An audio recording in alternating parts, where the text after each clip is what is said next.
So Joe Rogan had fear-mongering queen Annie Jacobsen on his pod, and dude, this immediately spawned a fear boner for the big toe. Joe Rogan was scared, shook, the hair on his eyebrows was standing up. And you know what? It was kind of refreshing to see Joe Rogan in his true form. Scared. Their real fear is worrying about the aftermath. Worrying about chaos in the streets, rioting, looting. That's the real fear? That's the real fear. You can search up so there's unclassified pandemic plans. They don't have any plans for what happens after anarchy and chaos? They do. They just don't have it in the declassified games, and there's a plan called the devolution plan. Oh. Eyebrows up. For a reason. I don't like that word. Think about evolution. Yeah. Now put a D in front of it. Yeah. Instead of going forward, you're going backward. So you've heard of DEFCON, right? Yes. Okay, so DEFCON, Defense Readiness Condition, there's 5. 5 is the lowest. That's like normal every day. At 9/11, we were at 3. DEFCON 1 means nuclear war. There's a separate structure of readiness condition called COGCON. Probably haven't heard of it because it's classified. Stands for Continuity of Government Readiness Condition. It's got 4 levels. 4 is every day. 1 is insurrection. The Insurrection Act gets declared. COGCON 1 is in effect, and the devolution plan happens, which I learned means a subset of pre-designated officials. They know who they are. They've signed contracts. They've rehearsed it. They go out and they set up how to run the government, because the idea is all the regular government people will probably be dead of anarchy, insurrection, pneumonic plague. This woman should do like some sort of apocalyptic lullaby. She is a doomer's wet dream. Honestly, she has the perfect voice to tell me that I'm fucked, while also giving me a fear boner. The fuck? If she's giving out boners for free, like with this voice. But this is Annie Jacobsen. She is an American investigative journalist, author, and a 2016 Pulitzer Prize finalist. Mind you, let's get to her work, because she's written numerous amounts. Because she is a fear-mongering connoisseur. You know, look at her books. Terror in the Skies, Why 9/11 Could Happen, Again. Area 51, Operation Paperclip, the secret intelligence program that brought Nazi scientists to America. Surprise, Kill, and Vanish, who could forget that one? Nuclear War. Then the most recent one, Biological War. I see a trend here. I'm pretty sure her kids beg her to tell them about the Spanish flu every single night before they go to sleep. So here's my take. Oh, that's a bit of a hot one. I don't even think it's a hot one, actually. This woman is paid to be a fearmonger. Keep a population in fear while also distracting them from what's really going on behind the scenes. And honestly, I don't know what's telling me this, but this isn't her real voice. I'm pretty, I wouldn't be surprised if she sounds like Marge Simpson. And this was a big clue to me, because this is the same as that clip that I showed you guys from a Joe Rogan Stan account. And look who actually posted here. The world's cringiest man, Elon Musk. And he said, quote, "Yikes," responding to his fear-mongering clip that I just showed you. So this was all I needed to see. If Elon is in it, I am out. That is my motto of my life. I don't believe this. I'm calling BS on this. Like, mind you, we all know this, but Joe Rogan is a disinformation specialist. And, you know, I'm not trying to discredit anything that, you know, Annie Jacobsen has done in the past, or say that anything that she's published has been under false pretenses. No. But what I am trying to say is that this whole devolution con or whatever, it sounds like a distraction ploy to me. I'm not saying right now that everything's, you know, all fun and dandy in the world. No, you know, look at this. This channel is called Notes of a Doomed Man, damn it. And all throughout the pod, she keeps on referring to how she interviews these CIA agents, you know, these top tier CIA agents. And I'm just like, at what point does that cross over from friendly interviews to personal relation interviews? Like, how does an investigative journalist have this much access to CIA agents? Yeah, it's a little bit funky there. Anyways, in this video, we're going to talk about the newest distraction ploy from the big toe. So yeah, if you enjoyed this video, please like and subscribe. I truly appreciate it. So they have bunkers. And those are classified. The bunkers are. One of which involves an Al-Qaeda terrorist that was captured. She's actually now in Texas in a mental institution for the rest of her life. Her name's Aafia Siddiqui. She's an MIT-trained biologist, related by marriage to Khalid Sheikh Mohammed. Okay? And she was leading the biological weapons program. This is according to the CIA officers. She was trained at MIT? She was trained at MIT, and then she went back to Pakistan. She was the first woman on the FBI's most wanted terrorist list. How come they have her in a mental institute? Because they caught her. And then this part is reported. They caught her, and somehow, again, the air quote, somehow she got a hold of a Marine's rifle and was firing at the FBI agents interviewing her. This is all public. And she was shot.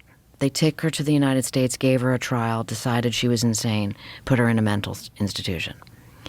But what had never been revealed before my book is that in her handbag, she had plans to create a genetically modified pathogen that mixed rabies with chicken pox. Think about that. Imagine airborne rabies. Rabies, like pneumonic plague, is one of the only other pathogens that has 100% death rate without countermeasures. Oh. And rabies, like when you see it in animals, I've never actually encountered a rabid animal in the wild as much as I know. But when you see them, they want to infect something else. They get hyper aggressive. Yeah. They want to bite you. So if they bite you, they give it to you, which is really crazy. Yeah. Like this disease makes them throw their own safety out the window and just go after people and try to bite them. I mean, it's like rabies is like now its own a rabid animal. You know, you think of it's so visceral. Right. It's going to come at you with its infected saliva. I almost went with the rabies scenario because I always, in these scenarios, tie them to actual events that have happened so that readers don't go like, this is Annie Jacobsen's dystopian imagination, as much as they say, oh, she's following what, science. This is science fact, not science fiction. Imagine if they never found her, they never caught her, and she completed that. I mean, it's really terrifying. It wipes out most of the country. And also just in the most horrific way. I mean, having to look at your pet and be like, is my pet rabbit? It's just... Oh, Jesus. And it could catch it too. So let's just call out the facts. Joe is a renowned disinformation specialist. Like, he is widely known for this. As a matter of fact, he should get a Pulitzer Prize for this.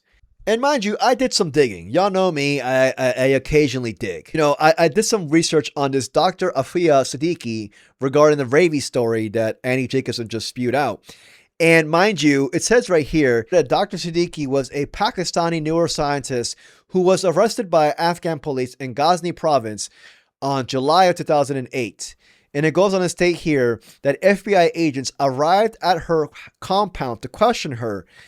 And in doing so, she was hiding behind a curtain and fired a gun at U.S. personnel. Dr. Siddiqui was shot and wounded in the incident, but no other people received gunshot wounds. Prior to her arrest, Dr. Siddiqui had reportedly, quote, disappeared for 5 years from a street in Pakistan with her 3 children, and there are allegations that she was held in secret U.S. custody, allegations that U.S. authorities have consistently denied. However, this is from the Amnesty International public statement from 2010, and this was dropped regarding this same incident from the Columbia Undergraduate Law Review. And it says here regarding the biological warfare argument that during her detainment, she allegedly made several incriminating statements such as efforts to start, quote, biological warfare by infecting U.S. poultry supply with an antibody that made animals resistant to salmonella and thereby sickening Americans who consume chickens. In the sealed complaint written by the U.S. Justice Department, similar claims about biological warfare were made, yet these allegations lack evidentiary reliability. So there's that. Nothing obviously is going to be put out there in public completely because, well, why, But in my opinion, it's stories like these that, obviously spike the fear and anxiety of your average American, especially your average Joe Rogan consumer who's just, a little bit dull in the head. And to me, it's always the timing. It's always these guests, these guests who have like these, fascinating conspiracy theories that randomly show up on Joe Rogan's pod while we're in the midst of something crucial. Like right now, obviously the Iran war, all this insider trading that Donald Trump is doing right now. Like the way I see it, her expertise is being used to like deliberately manipulate people by spreading false or misleading information.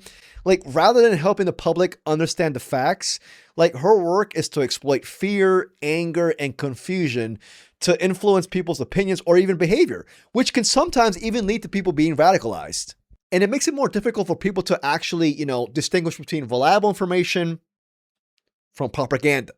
That's the way I see it. And obviously Joe Rogan is right here being used as a tool for this plot.